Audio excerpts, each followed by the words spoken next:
In December of 1900, a ship approached a remote lighthouse in the North Atlantic. They expected a routine resupply. Instead, they found nothing. The door was locked from the inside. The lamps were out, the fireplace cold. The clocks stopped, dinner uneaten, and the 3 lighthouse keepers who lived there had vanished. No storm, no struggle, no trace. This is the story of the Flannan Isles and the lighthouse that stopped time. The Flannan Isles sit 30 miles off the northwest coast of Scotland, a cluster of jagged black rocks in a sea that doesn't forgive mistakes.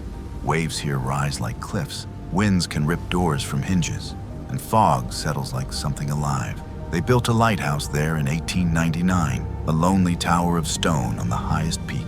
3 men at a time worked the light: James Ducat, Thomas Marshall, Donald MacArthur. They lived by ritual: keep the lamp burning, log every change in wind, tide, and pressure, wait for the relief ship. But in mid-December, that ship never got a reply. On December 26th, the relief crew arrived.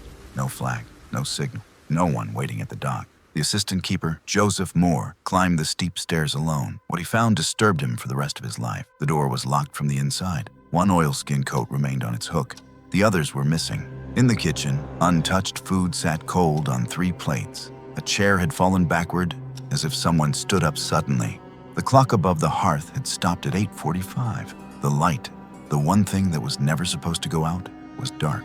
They found the logbook. The entries grew stranger as the days went on. Severe winds, sea rough. Prayers said, "Marshall, quiet." Ducat crying, and then, "The storm hasn't passed. Still raging. Sea is alive." But the most disturbing part wasn't what they wrote. It was what the weather reports showed. There were no storms that week. None. In fact, the skies over the Flannan Isles were calm and clear. 3 men had reported days of howling winds, and no one else heard a thing. The official inquiry blamed the sea. A freak wave, they said. Maybe one man went out to secure a crane or mooring rope, and the others followed. But there were problems with that. Why was the door bolted from the inside? Why did MacArthur, a hardened seaman, leave without his coat in winter? Why were there no footprints, no debris, and no sign of violence or panic? Locals had other ideas, old ones. They said the island was cursed. The light disturbed something ancient. It had been protected by spirits long before the lighthouse was built.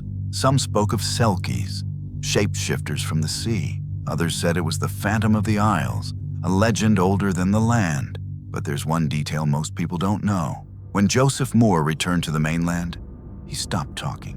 He wouldn't answer questions, refused to return to the Flannan Isles. Years later, in a pub, he told a story, one he swore was true. He said he'd seen a light, not from the lighthouse, but from the cliffs. He saw a bluish flame floating just above the ground. He said the air around the tower was wrong, still, but heavy. He said he heard whispering, not in the wind, under it. He said time felt like it was bending, and that when he turned to look at the clock, his watch had stopped too. Today, the Flannan Isles are automated. No more keepers, no more logbooks, just an empty tower that still sends out light, even though no one is there to tend it. Sailors still say strange things happen when they pass it. Radios cut out, compasses spin. Some claim they see 3 men in oilskins standing at the rail, then vanish as the ship gets close. No one knows what happened to Ducat, Marshall, or MacArthur. They were never found. No bones, no wreckage, no answers, only a chair tipped backward, a cold meal, a flickering logbook entry, and a lighthouse that stands quietly, marking the place where time stopped. If this mystery gave you chills, like the video, share it with a friend, and subscribe for more stories that make you question what's real and what's still out there.